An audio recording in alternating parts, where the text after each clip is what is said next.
ई साड़ी गिफ्ट मिलल बा हमें निशानी हमारा प्यार के कि एही पे नाम लिखल बा दिल के कलम से हमारा।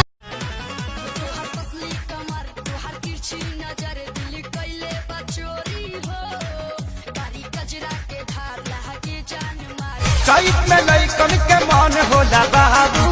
एक बार मिलबू तो कहबू कि आऊर चैत में लइकन के मन होला बाबू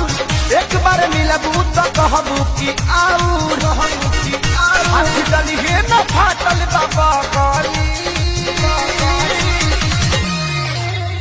लगा के फेर भली के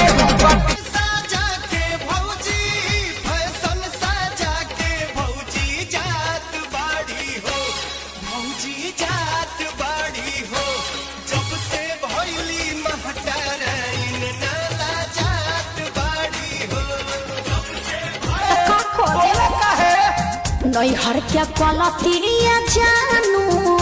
पकड़ाइल बम्मे बिकल रे जाके भौजी फैशन सजा के भौजी जात बाड़ी हो भौजी जात